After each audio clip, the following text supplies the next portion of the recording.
I passed into the mountain of lapis lazuli, even as a green hawk between the pillars of turquoise that is seated upon the throne of the east. So came I to Dewant, the starry abode, and I heard voices crying aloud, O thou that sittest upon the earth, so spake a certain veiled one to me. Thou art not greater than thy mother, thou speck of dust infinitesimal. Thou art the Lord of glory, and the unclean dog. Stooping down, dipping my wings, I came into the darkly splendid abodes. There in that formless abyss was I made a partaker of the mysteries of verse. I suffered the deadly embrace of the snake and of the goat. I paid the infernal homage to the shame of Kim.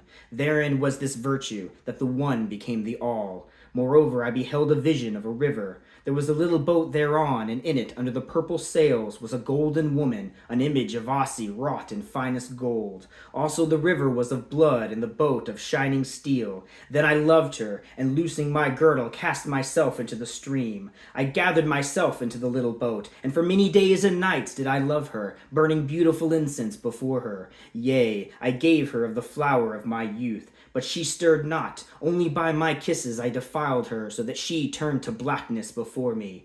Yet I worshipped her, and gave her of the flower of my youth. Also it came to pass that thereby she sickened and corrupted before me. Almost I cast myself into the stream. Then at the end appointed her body was whiter than the milk of the stars, and her lips red and warm as the sunset, and her life of a white heat like the heat of the midmost sun. Then rose she up from the abyss of ages of sleep, and her body embraced me. Altogether I melted into her beauty and was glad. The river also became the river of Amrit, and the little boat was the chariot of the flesh, and the sails thereof the blood of the heart that beareth me, that beareth me.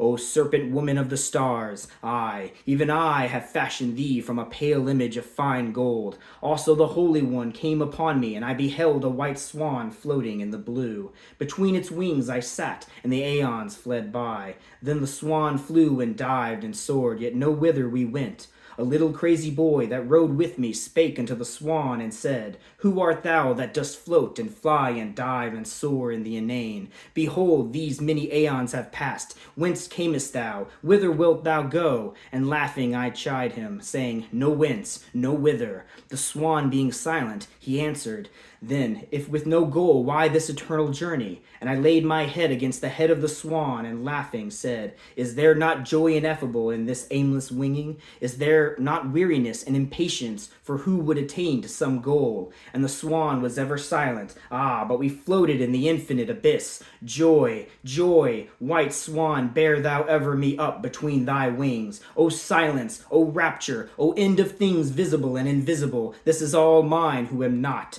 Radiant God, let me fashion an image of gems and gold for thee, that the people may cast it down and trample it to dust, that thy glory may be seen of them. Nor shall it be spoken in the markets that I am come who should come, but thy coming shall be the one word. Thou shalt manifest thyself in the unmanifest. In the secret places men shall meet with thee, and thou shalt overcome them. I saw a pale, sad boy that lay upon the marble in the sunlight, and wept. By his side was the forgotten lute. Ah, but he wept. Then came an eagle from the abyss of glory and overshadowed him. So black was the shadow that he was no more visible. But I heard the lute lively discoursing through the blue still air. Ah, messenger of the beloved one, let thy shadow be over me. Thy name is death. It may be, or shame, or love. So thou bringest me tidings of the beloved one. I shall not ask thy name. Where is now the master? Cry the little crazy boys. He is dead, he is shamed, he is wedded, and their mockery shall ring round the world. But the master shall have had his reward. The laughter of the mocker shall be a ripple in the hair of the beloved. Behold the abyss of the great deep. Therein is a mighty dolphin lashing his sides with the force of the waves. There is also a harper of gold playing infinite tunes. Then the dolphin delighted therein and put off his body and became a bird. The harper also laid aside his harp and played the infinite tunes upon the panpipe. Then the bird desired exceedingly this bliss, and laying down its wings became a fawn of the forest. The harper also laid down his panpipe, and with the human voice sang his infinite tunes. Then the fawn was enraptured and followed far, and last the harper was silent, and the fawn became the pan in the midst of the primal forest of eternity. Thou canst not charm the dolphin with silence, O my prophet. Then the adept was wrapped away in bliss, and the beyond of bliss, and exceeding the excess of excess. Also his body shook and staggered with the burden of that bliss and that excess and that ultimate nameless. They cried, "He is drunk, or he is mad, or he is in pain, or he is about to die," and he heard them not. O my Lord, my beloved, how shall I indite songs when even the memory of the shadow of thy glory is a thing beyond all music of speech or of silence? Behold, I am a man, even a little child might not endure thee, and lo, I was alone in a great park, and by a certain hillock was a ring of deep enameled grass, wherein green-clad ones most beautiful played. In their play I came ever unto the land of fairy sleep. All my thoughts were clad in green, most beautiful were they. All night they danced and sang, but thou art the morning, O my darling, my serpent that twinest thee about this heart. I am the heart, and thou the serpent. Wind thy coils closer about me, so that no light nor bliss may penetrate. Crush out the blood of me, as a grape upon the tongue of a white Doric girl that languishes with her lover in the moonlight.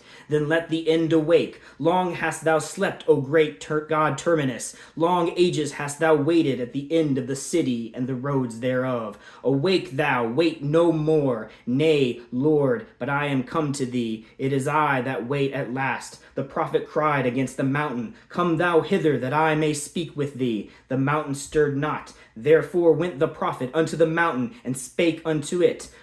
But the feet of the prophet were weary, and the mountain heard not his voice. But I have called unto thee, and I have journeyed unto thee, and it availed me not. I waited patiently, and thou wast with me from the beginning. This now I know, O my beloved, and we are stretched at our ease among the vines. But these thy prophets, they must cry aloud and scourge themselves. They must cross trackless wastes and unfathomed oceans to await thee is the end, not the beginning. Let darkness cover up the writing. Let the scribe depart among his ways. But thou and I art stretched at our ease among the vines. What is he? O thou beloved one, is there not an end? Nay, but there is an end. Awake, arise, gird up thy limbs, O thou runner. Bear thou the word unto the mighty cities, yea, unto the mighty cities.